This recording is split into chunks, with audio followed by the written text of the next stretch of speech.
My name is Clara Hale. I used to heal others, until I forgot how to heal myself. Once upon a time, I was the rising star of an equine therapy program outside Denver. People came from out of state to see me work with horses and trauma patients. Soldiers, children, women like me. I knew how to read horses, how to listen to the subtle language beneath hooves and breath. But I didn't see the collapse coming. Didn't see the betrayal either. From the man I loved, from the team I built. The fallout was swift and merciless. Whispers turned into headlines, and I turned into a ghost. So I ran. Left everything, my job, my name, my reputation, and drove until I found a quiet ranch in the middle of nowhere with broken fences and an even more broken owner who didn't ask questions. He handed me keys and said, "You want to stay? You fix what needs fixing." I said yes. I thought I was just fixing fences. But then I met him. Storm. The rescue horse no one could touch. The one with lightning in his eyes. It was my third day on the ranch when I first saw him. He stood at the far end of the largest paddock, motionless as a statue, wind catching in his dark mane like a warning. They called him Storm for a reason, not just because of his color, deep gray, almost black, but because his presence felt like thunder before the sky breaks. "He'll kill you if you get too close," said Hank, the ranch owner, chewing on a splinter of straw. "Trampled too. Trainers already." "Why is he still here?" I asked. Hank shrugged. "Some rich lady paid a fortune to save him, got bored, left him. I'd put him down, but I don't like wasting bullets." I flinched. "I won't let you shoot him," I said without thinking. Hank narrowed his eyes. "You planning to fix him?" "No," I replied. "I'm planning to listen to him." Storm didn't like to be looked at. The first time I approached, the fence, he turned his back to me. Not in defiance, but like I didn't matter. Like I was wind or shadow. A nothing. That was fine. I knew that language too. I spent hours sitting outside his paddock in the tall grass with my notebook, pretending to sketch. But I was really watching. Every twitch, every flick of his tail, the way his ears tilted at certain sounds, the way his left hind leg bore weight differently, an old injury maybe. He watched me back. Not directly, never directly, but I saw it, in the stillness between movement. He was measuring me, deciding if I was just another human with rough hands and louder promises. I didn't approach him. Not yet. That night, I couldn't sleep. It had started raining, soft at first, then hard enough to drum against the tin roof of the small bunkhouse I now called home. I lay on the couch, listening, thinking about Storm. How horses didn't scream when they hurt. How they learned to freeze instead. Hide. Retreat inside their bodies. I'd done that too. Maybe I still was. The next morning, I found him watching me. Not directly, but he was closer. Near the water trough, his ears twitching as I walked the fence line. I didn't stop, didn't call out. I just let him see me, not chasing, not threatening. Just there. Later that afternoon, I found a bucket in the tack shed and filled it with grain. Not as a bribe, but as a gesture. I carried it out to the paddock and set it down near the fence line, outside the fence. Far enough away that he had to choose to come to it. Then I sat in the grass and waited. Half an hour passed. Then an hour. Flies bit at my neck.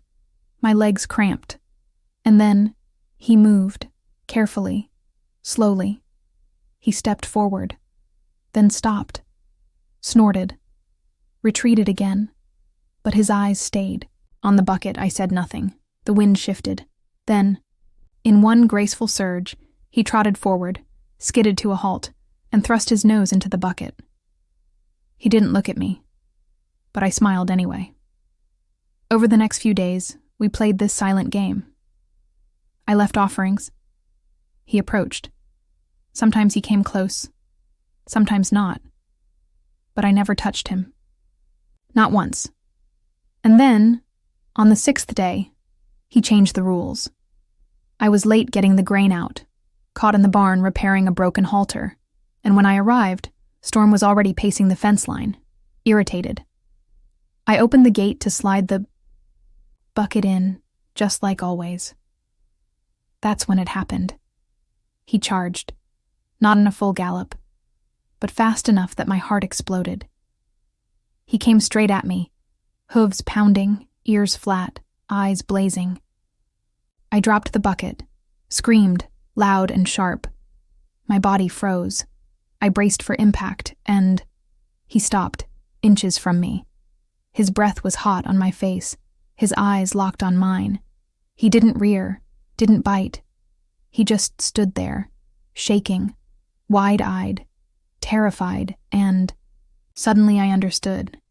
He wasn't attacking, he was testing, begging. Will you run too? Will you hit me? Will you leave? I didn't move, didn't breathe. Slowly, so slowly, I reached out with one hand, open palm. He flinched, but didn't back away. My fingers brushed his neck. Hot. Alive. Real. He closed his eyes. And for the first time, I touched Storm. I backed away on my own terms. He watched me go, muscles taut, and I knew it wasn't over. This was just the beginning. Of something raw. Something real. Something dangerous.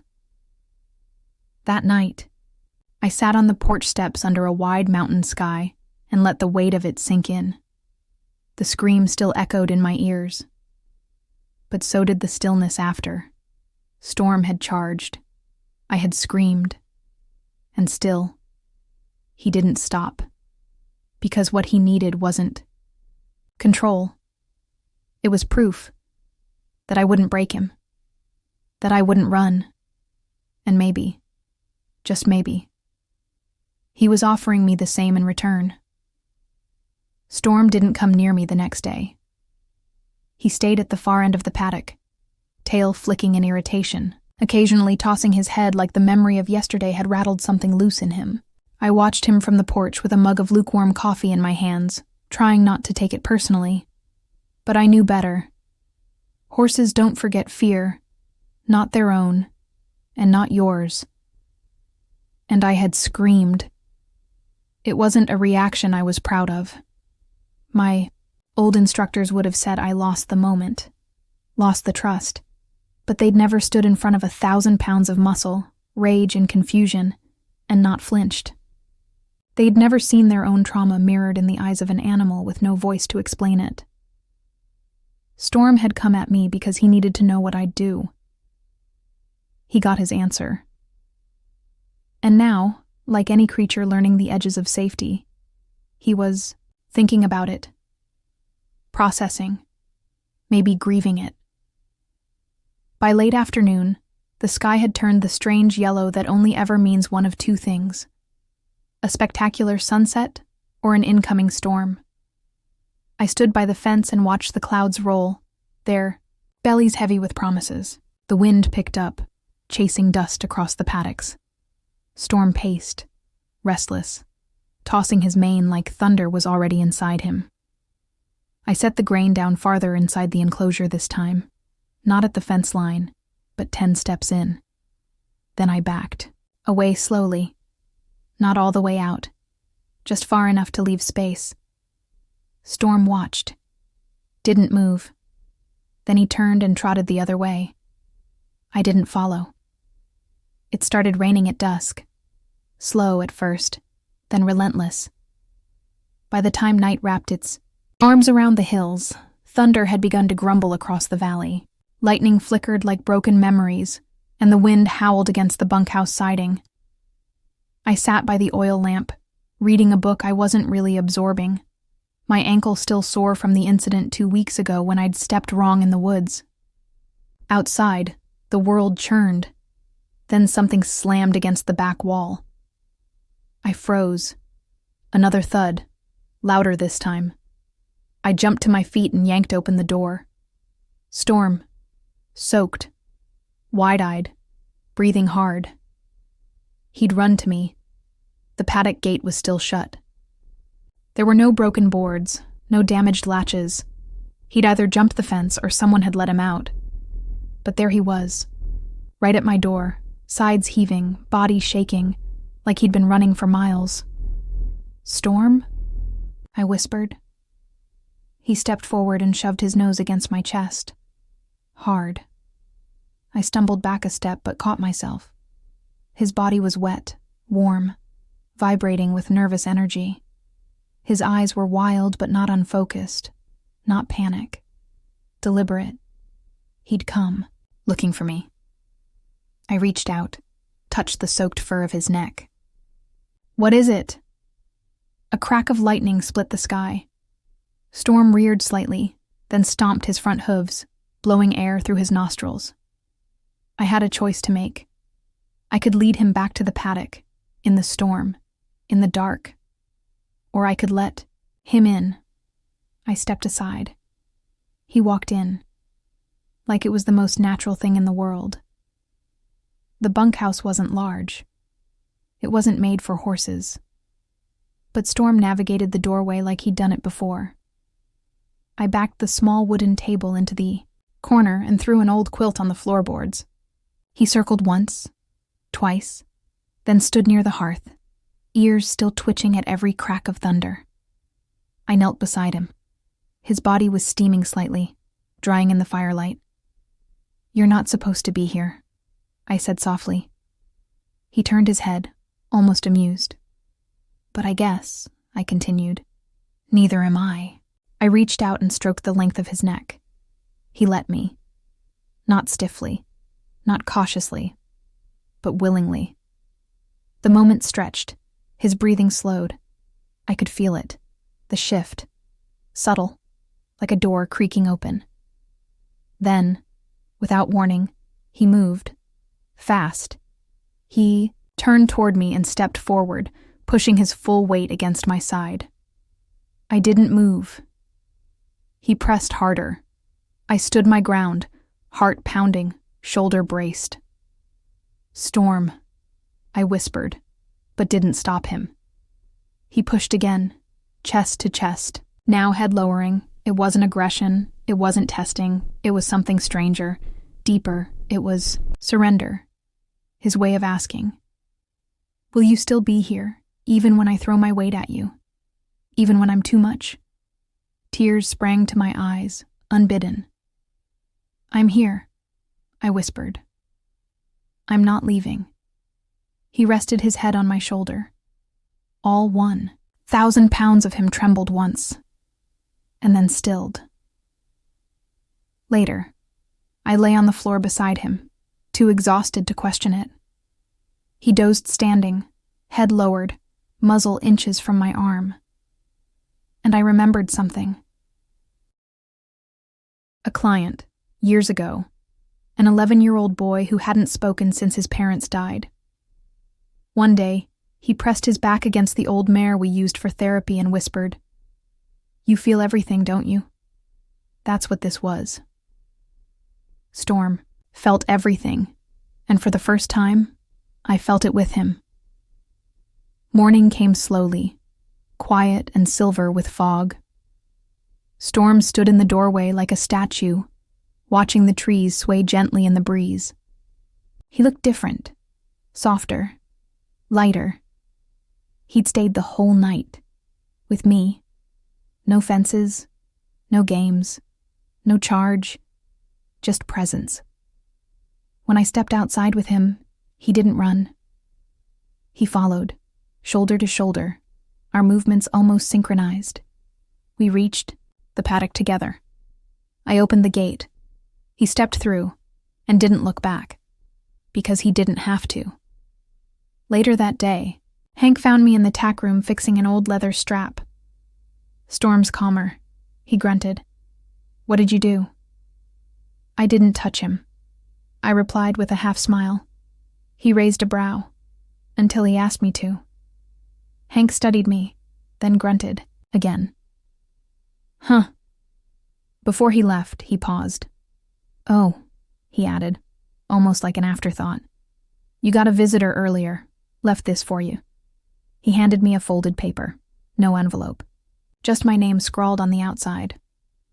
I opened it and froze. Inside was a single sentence. You think you've tamed him. But he remembers. No signature. No return address. Just that single, unsettling message. My skin went cold. Who had written it?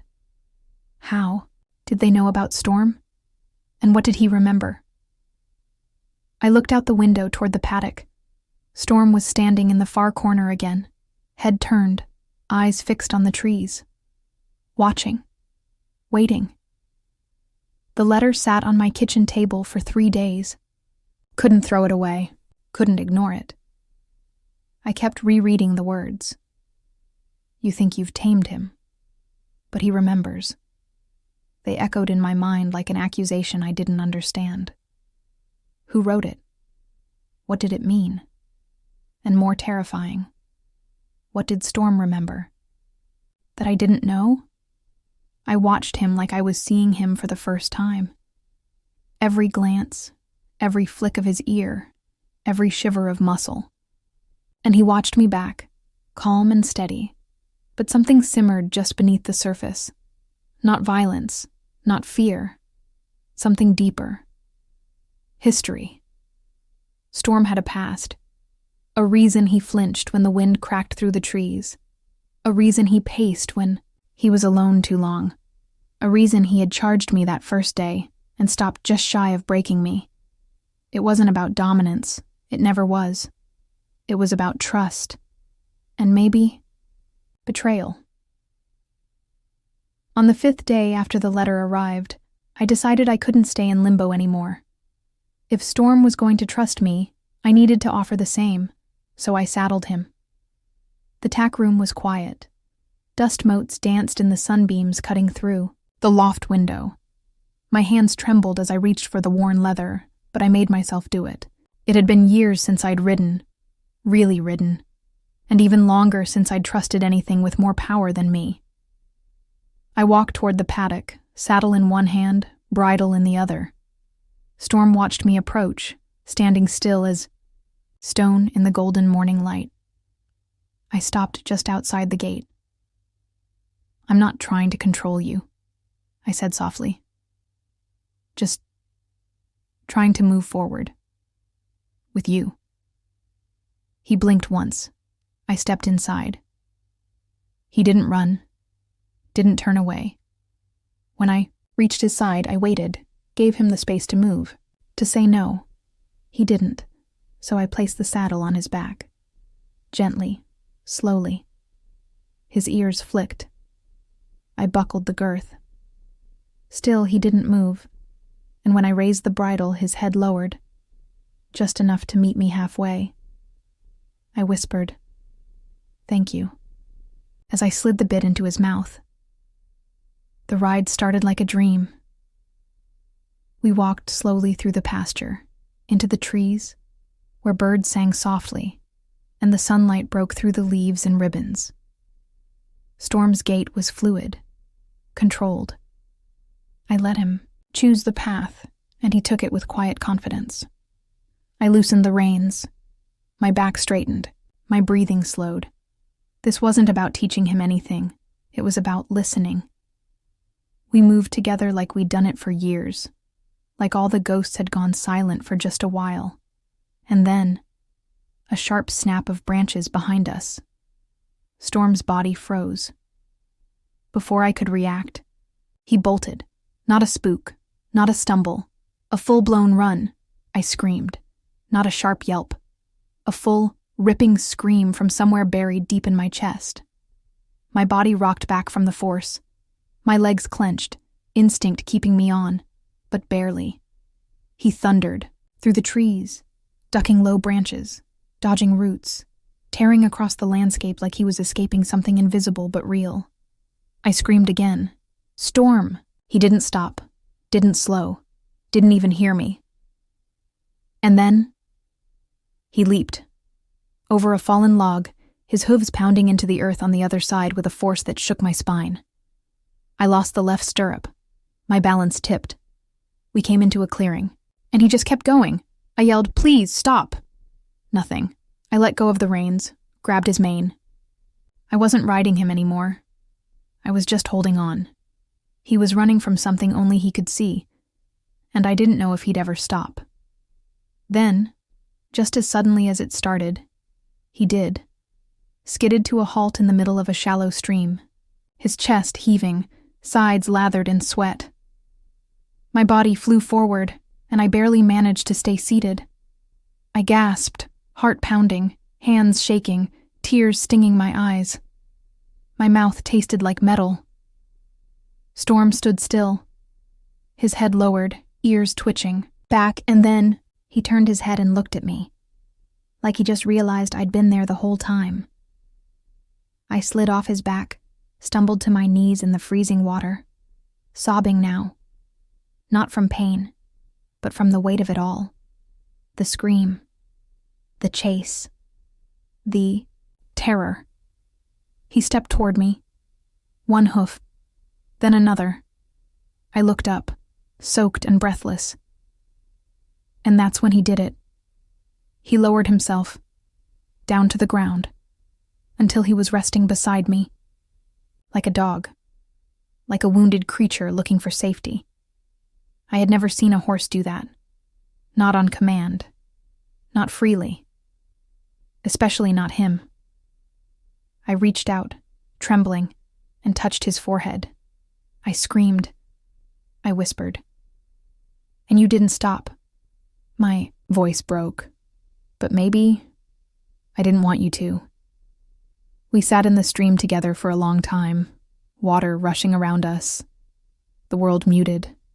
No past, no future, just breath and heartbeats, and the silent agreement that had always existed between us. I won't run if you don't. When we returned to the ranch, Hank was waiting by the gate. He looked us both up and down and grunted, "You look like you've been dragged through a hurricane." "Close," I said, dismounting carefully. He nodded toward the saddle. "That the first time?" "First in a long time. You look like you saw something out there." I met Storm's eyes. I did. That night I pulled out the letter again. Read it one more time. Then, for the first time, I noticed something. Tiny print, almost invisible. At the bottom right, corner.numbers.coordinates. I plugged them into an old GPS unit Hank kept in the barn. The location was only 6 miles away. A burned-down barn. Nothing left but stone and ashes and a rusted sign that read, "Ridgefield Training Facility, a horse training. Camp abandoned 10 years ago, shut down for cruelty charges, and in the official report, a list of confiscated animals, including one gelding. Dark gray, untrained, dangerous. Storm." I couldn't stop shaking the whole drive back from the ruins. The air inside the truck was hot and stale, despite the icy mountain wind outside. My fingers gripped the steering wheel like it was the only thing anchoring me to reality. I kept hearing the crackle of scorched wood, the hollow whistle of the burned-out stable, the silent scream in Storm's eyes when I'd read the name on the rusted sign, "Ridgefield Training Facility." Storm hadn't just come from nowhere. He had a past, and it was worse than I imagined. I had no proof, but I didn't need a file or paperwork to know what he'd endured in that place. I saw it in how he froze at certain sounds, how he trembled when cornered, how he panicked if I raised my voice, even by accident. I'd thought it was fear. Now I knew it was memory. I parked the truck at the barn and slid out slowly, my body sore from the ride the day before. The sun was already low, casting long shadows across the paddocks. In the distance, Storm stood near the water trough, unmoving, still as a ghost. He turned his head as I approached, and something in his eyes made me stop cold. Alert, wide, focused. Not on me, behind me. I spun around. There was a man standing at the edge of the property, near the gate. A dark jacket. Cap pulled, low, motionless, watching. He didn't wave, didn't call out, just stood there, arms at his sides. Storm let out a low, guttural noise. Not a whinny, not a nicker. Something older, wounded. I stepped in front of him instinctively. The man didn't move. Then, finally, he turned and disappeared into the trees. I ran to the fence, heart in my throat, but by the time I got there, he was gone. Storm was pacing now, agitated. His eyes darted to the woods, then to me, over and over. "What is it?" I whispered. "Who was that?" No answer, of course. But the storm inside him was rising again. That night, I couldn't sleep. I tried. I really did. But every time I closed my eyes, I saw the man's silhouette, felt the weight of his stare. My mind spiraled. Was he from Ridgefield? Someone who trained Storm? Hurt him? Was he looking for him? Had he followed me from the ruins? The letter had come before I ever went there. Someone knew. I rose just after midnight and padded to the barn barefoot, jacket thrown over my pajamas. The cold bit into my skin, but I barely felt it. Storm was awake. He lifted his head the moment I stepped in, eyes already on me. "You felt it too, didn't you?" I said. He didn't blink. I stepped into the stall without hesitation. He didn't move. I leaned into his neck and whispered, "Whatever's coming, we face it together." His body relaxed, just slightly, and for the first time I realized something that changed everything. I couldn't control him. Not really. Not like the others had tried to. Not with commands or pressure or training manuals. But I didn't want to. Because what we had wasn't control. It was trust. Raw, earned, fragile, and worth everything. The next morning, Hank knocked on my door before sunrise. "You've got a visitor," he said grimly. I dressed fast, adrenaline already in my veins. When I stepped outside, the man from the woods was standing by the paddock. But this time, he wasn't alone. There was a trailer behind him. Plain, white, no logos, a single word stenciled on the side in black. Asset. My stomach twisted. "Can I help you?" I called out. He turned. His face was unremarkable. Clean-shaven, late 40s, wearing a neutral smile that didn't reach his eyes. "I'm here for the horse," he said simply. "Storm's not going anywhere." He tilted his head. "You've done good work with him. We've been watching. The word we made my blood go cold. I don't care who you work for," I said, stepping forward, fists clenched. "He's not yours." "He's not yours either," the man replied calmly. "He's a recovery asset. He's been activated." "Activated?" I spat. "He's not a machine." "No," he said. And this time, his eyes flickered, something dark and satisfied. But he was trained to be one. I moved to stand between him and the gate. "If you try to take him," I said, voice low, "you'll have to go through me." He didn't answer. Didn't move. Just stared at me for a long time. Then he turned and walked away. No words. No threats. Just silence. But the kind that lingered. Storm didn't settle for days. Neither did I. We trained, yes. But it wasn't the same. Something hung between us, unspoken. He was more reactive. I was more watchful. The trust was still there, but so was the fear of losing it. I started sleeping in the barn.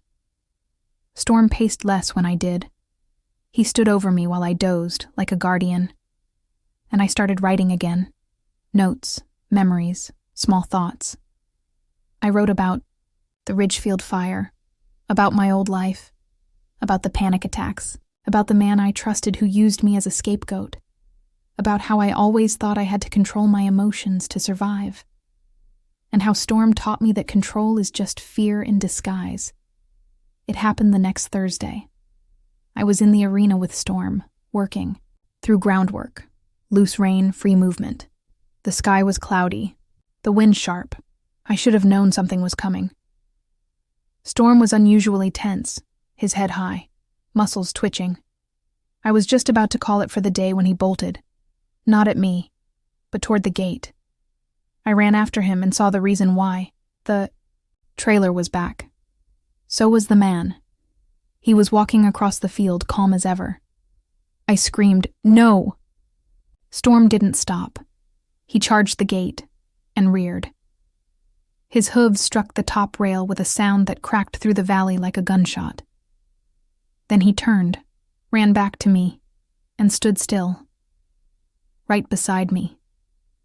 Between me and the man. This time, he was the one protecting me. I put my hand on his shoulder, looked the man in the eye.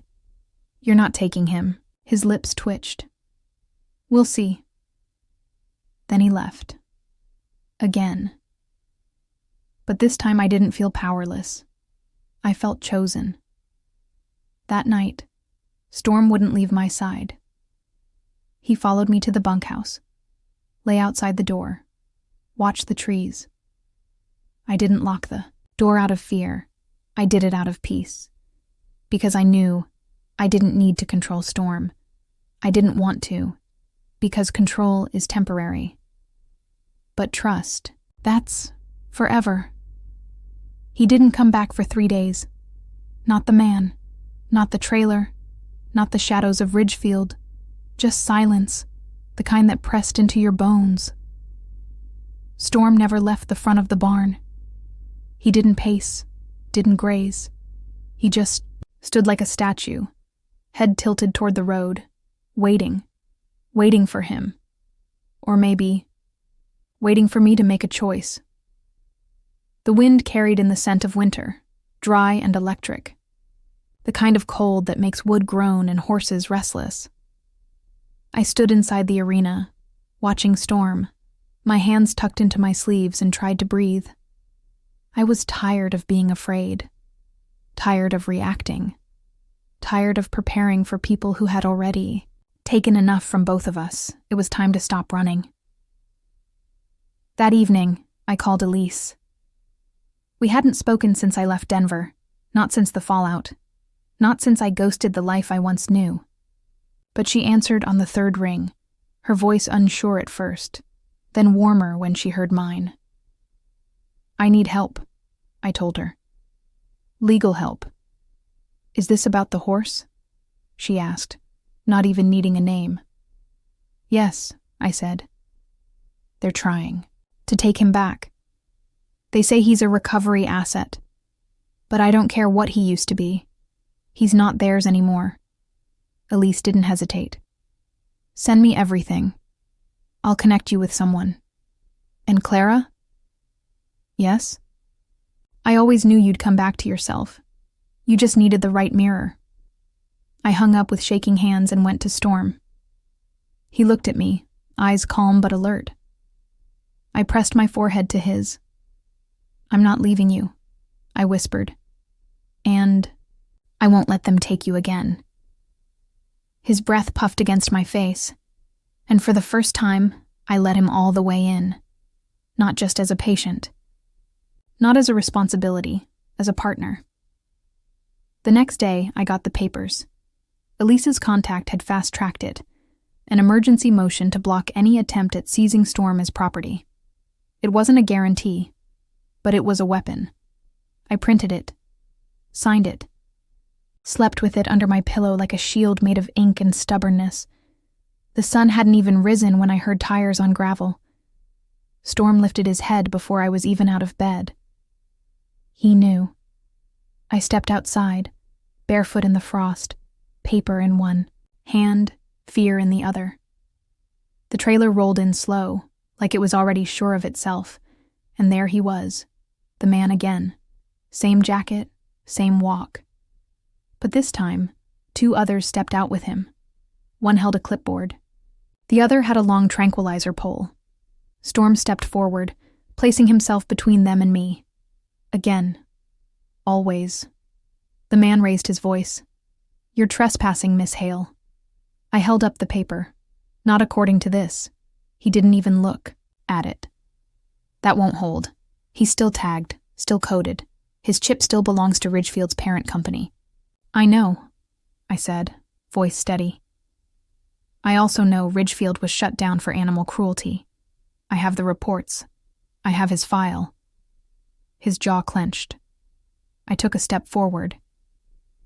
"No court is going to give you custody of a sentient, traumatized animal who's actively bonded to someone else, especially after your facility was exposed for using fear-based training and electric whips." That made the other men pause. I didn't stop. "I don't care what contract you think you have. This—" I tapped my chest, then Storm's flank. "This is real, and I will fight for it." The man moved to take a step, and that's when Storm reared. High, majestic, terrifying. His hooves struck the air with a scream that echoed across the hills like thunder. I screamed too, but not in fear, in fury. "Back off!" I shouted. "He's not yours!" The man stumbled back. The clipboard guy raised both hands. Storm landed, nostrils flaring, body coiled.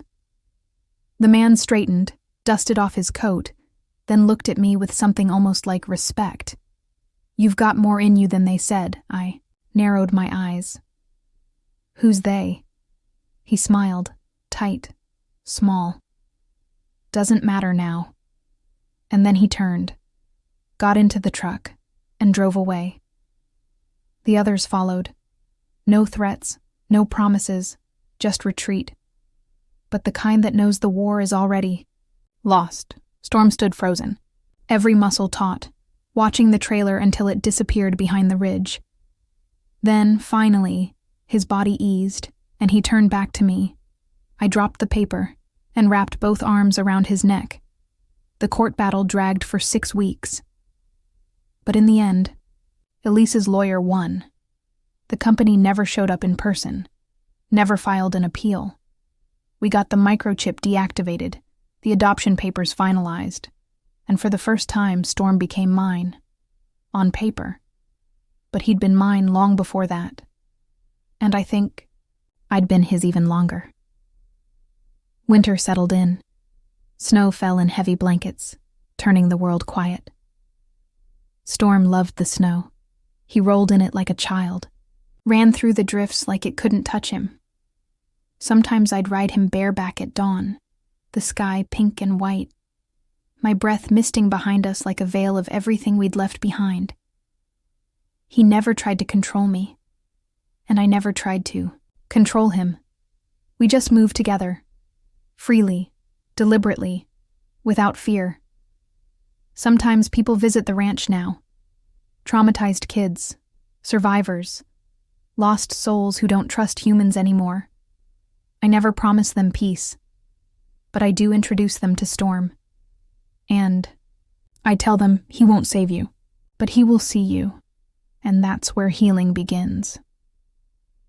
I keep the letter in a drawer. The first one. The warning, I look at it sometimes and wonder if it came from guilt or fear or both. But it doesn't scare me anymore. Because I know who I am, now. Not because I was brave, but because a horse taught me that screaming doesn't make you weak. Sometimes screaming means you're finally feeling again. And sometimes when you scream, the right one doesn't stop. He waits until you're ready to let him in.